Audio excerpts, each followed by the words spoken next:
Have you ever been in a situation where you thought you might die, but you didn't? Instead, you survived and came back from the edge. This is a story about second chances. Let me take you back to 2008. I'm in India. It's the middle of summer. It's as hot as hell.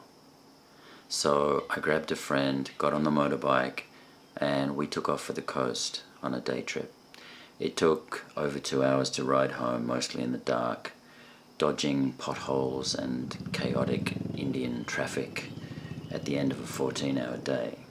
Finally back home, we went out for a quick dinner, and then there was only one more thing I had to do before getting home and getting to bed. I had to go and pick up a piece of camera equipment from a place just outside of town. I knew this place, and I knew that in the middle there was a large open well with no fence around it. It was 10:30 at night. I was tired, I was grumpy, I was impatient. I just wanted to get it done. There were no lights, there was no moon. We didn't have a torch. Everything was completely black. But all I had to do was follow my friend through the trees in the dark. That's easy, right? Well, it was easy until I took a wrong turn, and about 2 seconds after that, I walked off the edge of the well. If I'd gone to the bottom, I wouldn't be sitting here talking to a camera now.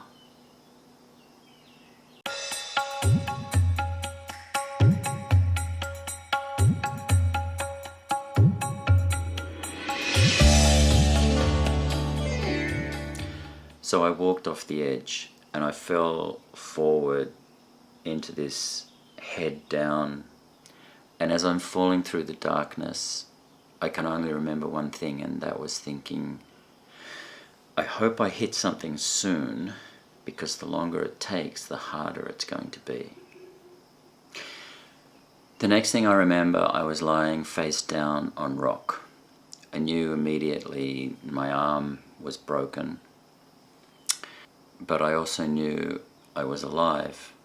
I had fallen about 4 meters and landed on a rock ledge. If I hadn't landed on that ledge, or if I'd rolled off that ledge in the dark, I would have gone all the way to the bottom of the well.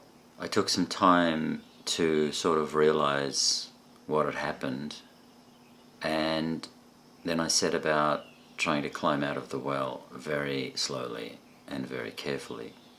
Back on top, I collected my thoughts.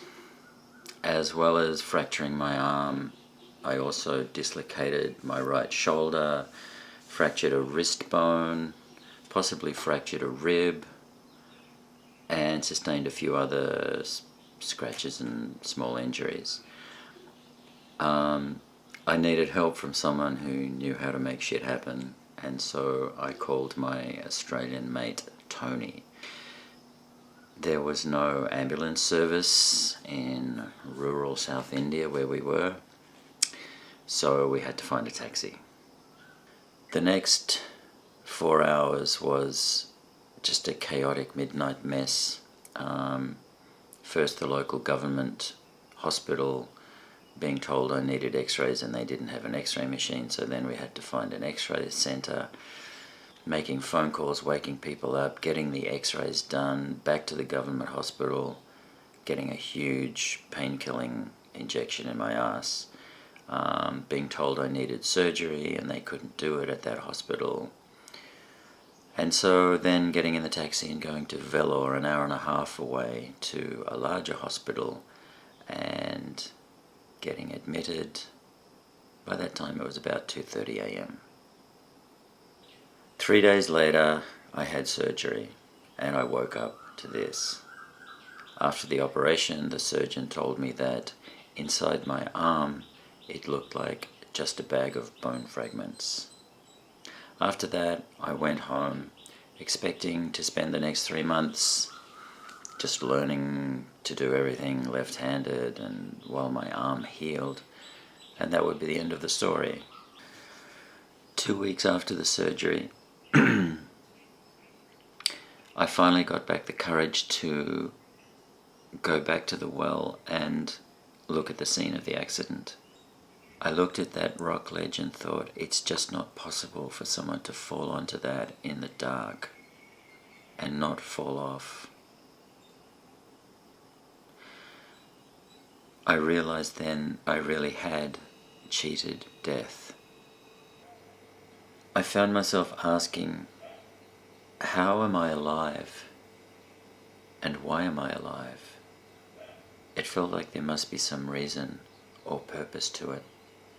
I realized that I had been given a second chance, and maybe there was a purpose, and maybe it shouldn't be wasted. In the meantime, my arm was not going well.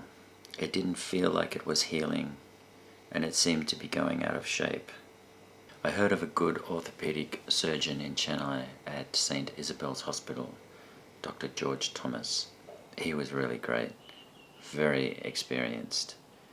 He got new x-rays and they showed that I was right. That pin that you see there is bent, and it wasn't bent when it was first put in, and it's not supposed to be like that. He confirmed that the bone had not been healing, and he said this is not an acceptable outcome. He said I should have plates installed. So I had a second surgery, and I woke up to this. That looks pretty bad, but it actually felt a lot better. My arm was back in its proper shape. It felt more solid. And I got rid of these.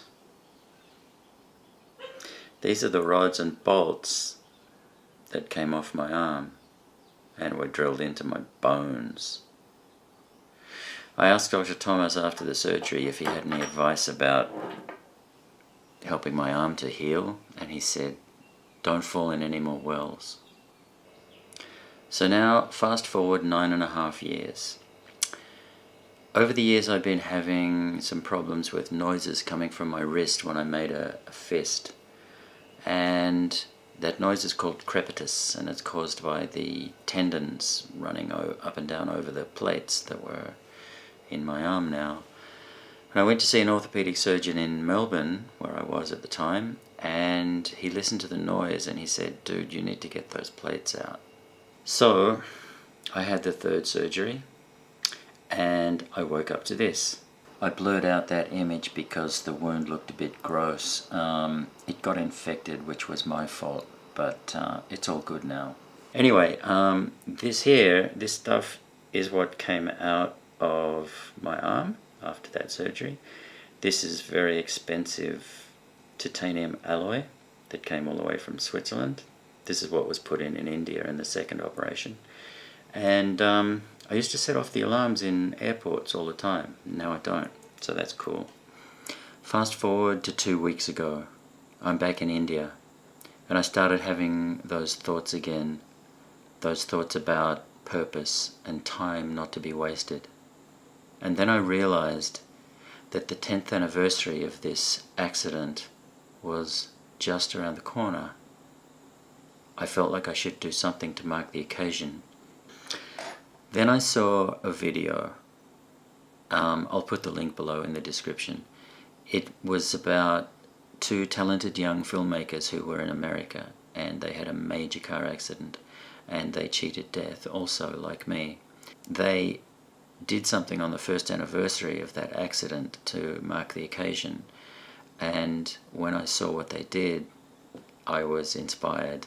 I knew what I had to do also, and just by luck I was booked to fly to Bangkok for a few days, and that was the perfect place to do it. So I get to Bangkok. I don't have much time.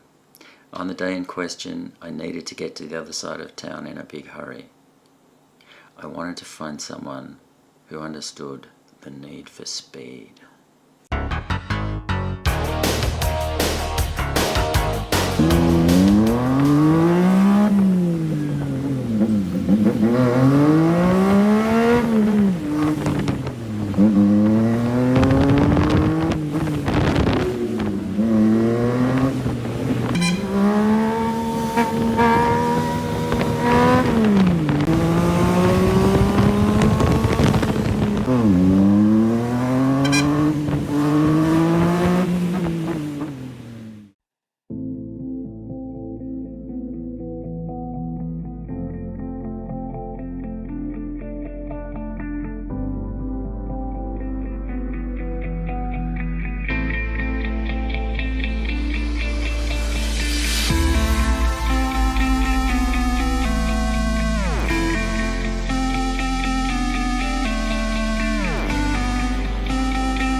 Looking at the fresh tattoo on the 10th anniversary, I thought about what it actually meant to me.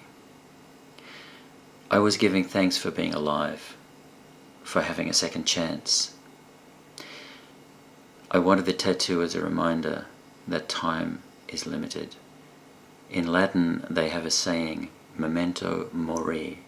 It means, remember, you must die. I don't think that celebrating life is contradictory to the acknowledgement that one day we will all die. In fact, I think those two things actually go hand in hand. Life can be meaningless, but it can also be filled with purpose and meaning if we find the things that are truly important to us and live according to that. But here's the challenging part. What have I done with the last 10 years of my life since the accident? How have I used the gift of a second chance? And the truth is, I haven't done enough. I want to do a lot more with the next 10 years of my life than the last 10 years. And I'm certainly not ready to fade out. I'm far too glad to be alive.